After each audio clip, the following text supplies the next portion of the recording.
नमस्कार विद्यार्थी मित्रांनो, मी डॉक्टर तम्मलवार AN आपल्याला मॅनेजमेंट अकाउंट या विषयासाठी आहे. तर मॅनेजमेंट अकाउंटमध्ये आपलं शेवटचं चॅप्टर या ठिकाणी रिस्पॉन्सिबिलिटी अकाउंटिंग. आता रिस्पॉन्सिबिलिटी अकाउंटिंग म्हणजे जबाबदारीची अकाउंटिंग असं आपण म्हणू शकतो.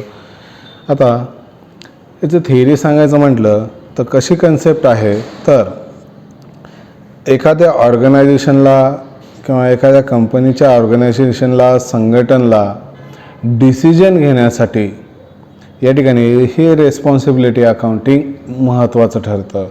मग ते काय इंडिकेट करतं किंवा या ठिकाणी एखाद्या कार्यासाठी कोण रिस्पॉन्सिबल आहे आणि आपण कशा पद्धतीने या ठिकाणी डिसिजन घेतलं पाहिजे हे या ठिकाणी तुमच्या कंपनीच्या ऑर्गनायझेशनला, संघटनला या ठिकाणी इंडिकेट करत असतं असं आपल्याला म्हणता येतं. म्हणजे एखादी परफॉर्मन्स करणारी व्यक्ती आहे, मग ती परफॉर्मन्स करणारी व्यक्ती, समजा आपली एक कंपनी आहे, त्या कंपनीमध्ये वेगवेगळे डिपार्टमेंट असतात.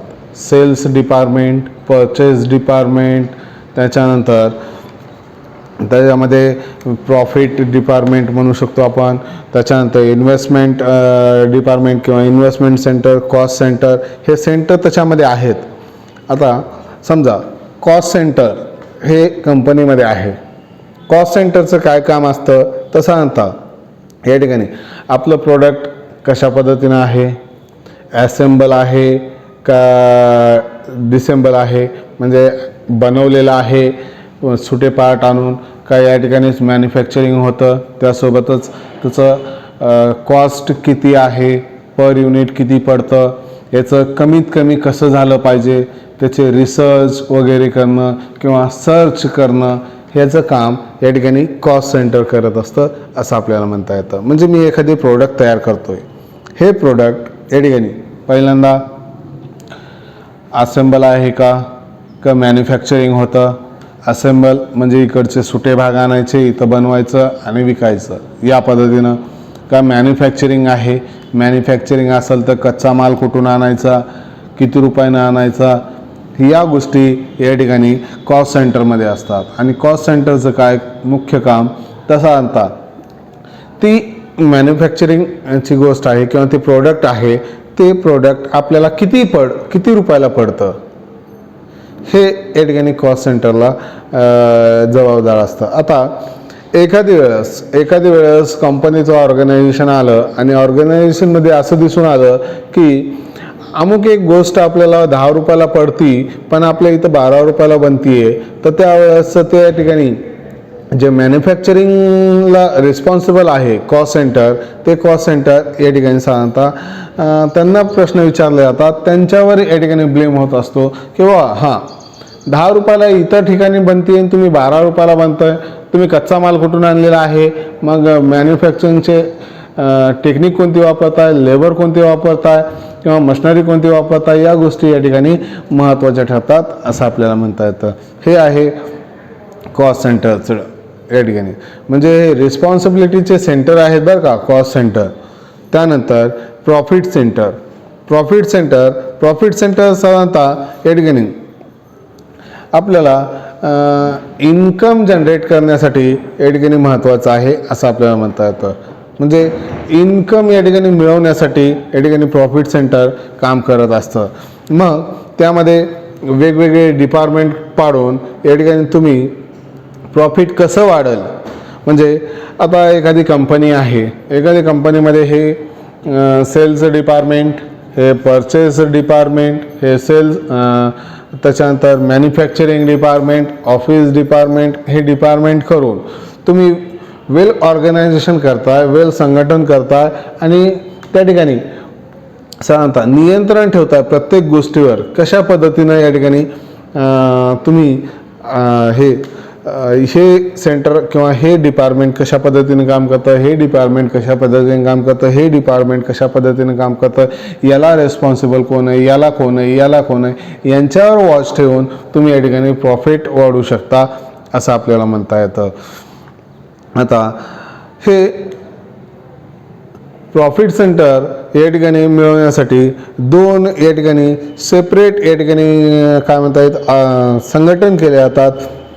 त्याच्यामध्ये रेव्हेन्यू सेंटर आणि एक्सपेन्सेस सेंटर या पद्धतीने या ठिकाणी हे सेंटर उघडले जातात असं आपल्याला म्हणता येतं. त्यानंतर आहे इन्व्हेस्टमेंट सेंटर. आता इन्व्हेस्टमेंट सेंटर म्हणजे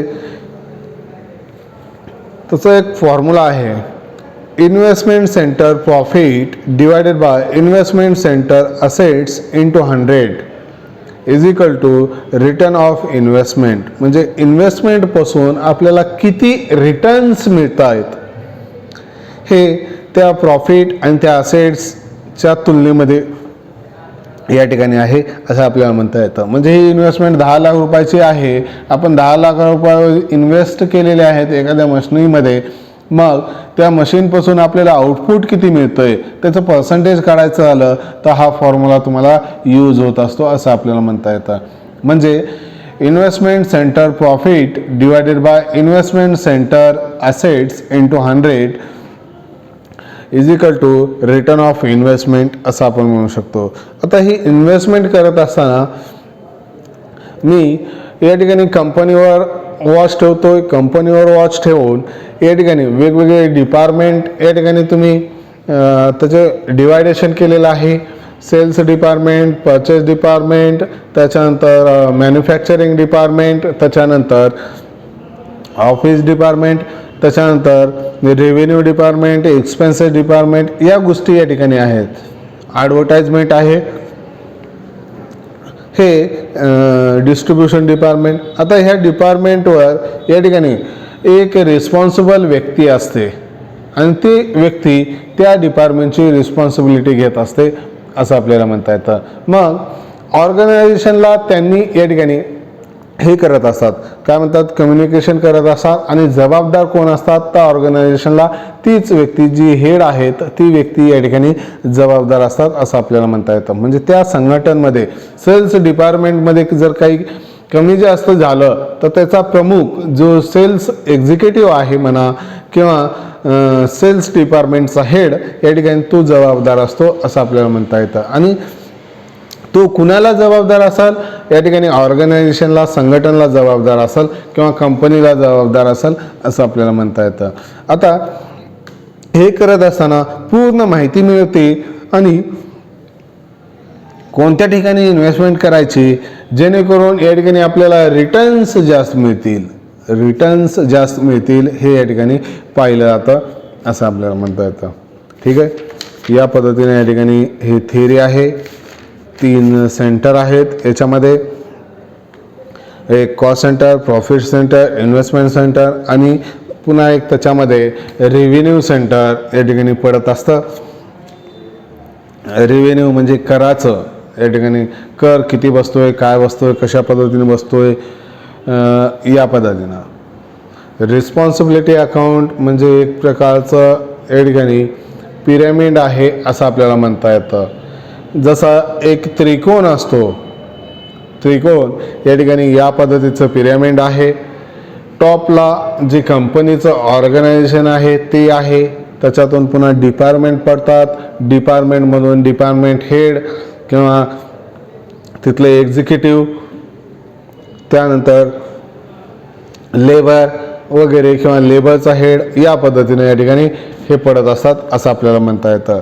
म्हणजे या ठिकाणी रिस्पॉन्सिबिलिटी कुणावर आहे, जबाबदारी कुणावर आहे हे रिस्पॉन्सिबिलिटी अकाउंटिंगवर पडत असतं. आता लेबर काम करत असताना त्याचं जे काही अडचणी आहेत किंवा त्या काही संकट येत असतील किंवा काही कामचुकारपणा केलं तर कोण त्याला इंडिकेट करतं किंवा लेबरचा जो काही हेड आहे, युनियन लीडर आपण त्याला म्हणतो, तो युनियन लीडर त्याला जबाबदार आहे असं आपल्याला म्हणता येतं.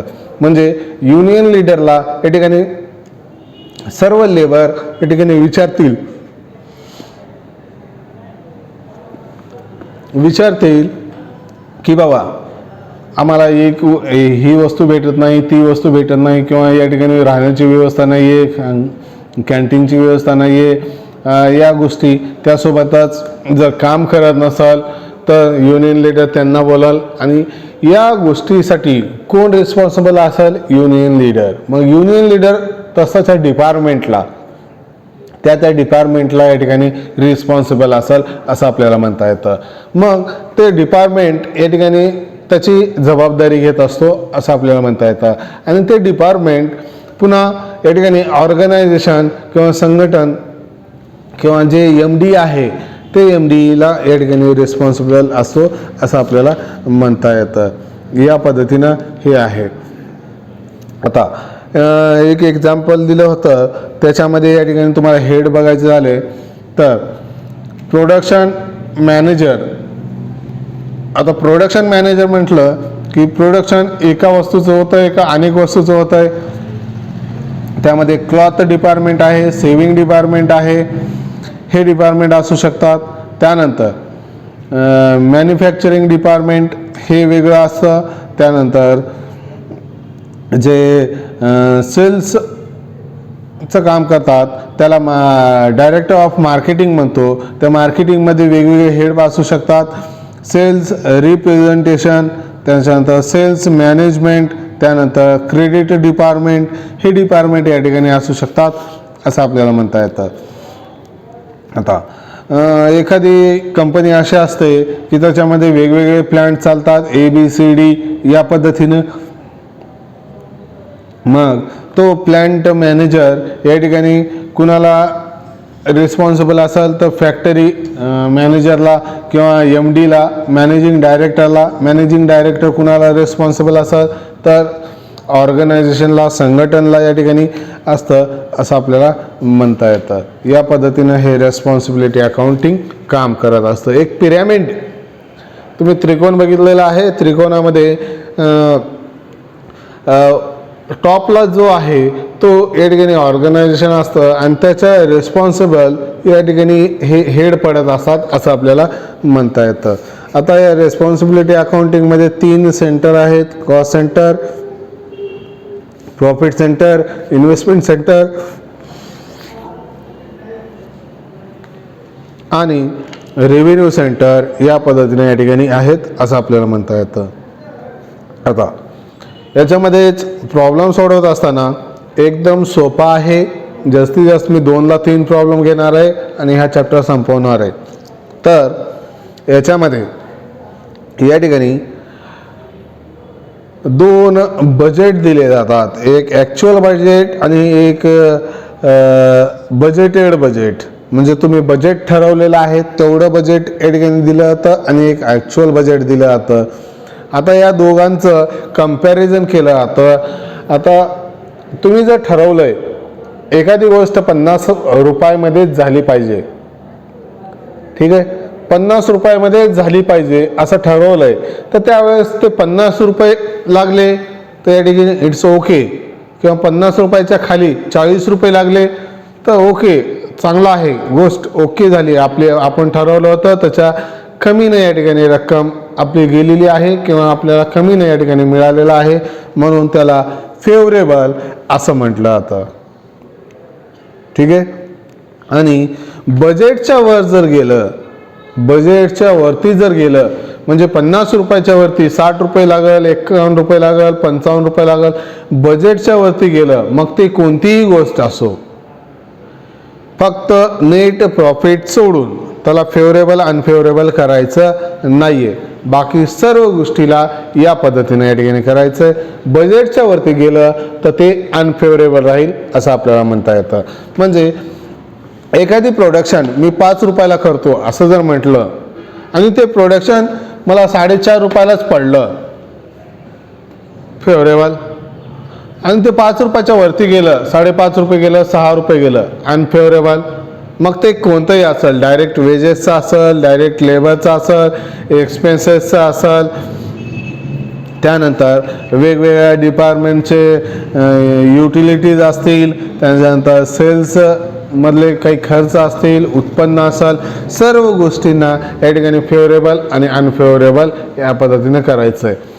लक्षात येतं आहे. फेवरेबल कशाला म्हणतात? तुमच्या बजेटच्या रकमेच्या खाली जर ॲक्च्युअलमध्ये खर्च होत असेल तर ते फेवरेबल, बजेटच्या रकमेच्या वरी जर ॲक्च्युअलमध्ये खर्च होत असेल तर ते अनफेवरेबल. ठीक आहे, हे या पद्धतीनं आहे. नेक्स्ट प्रॉब्लेम नेक्स्ट लेक्चरला बघूया. ठीक आहे, धन्यवाद.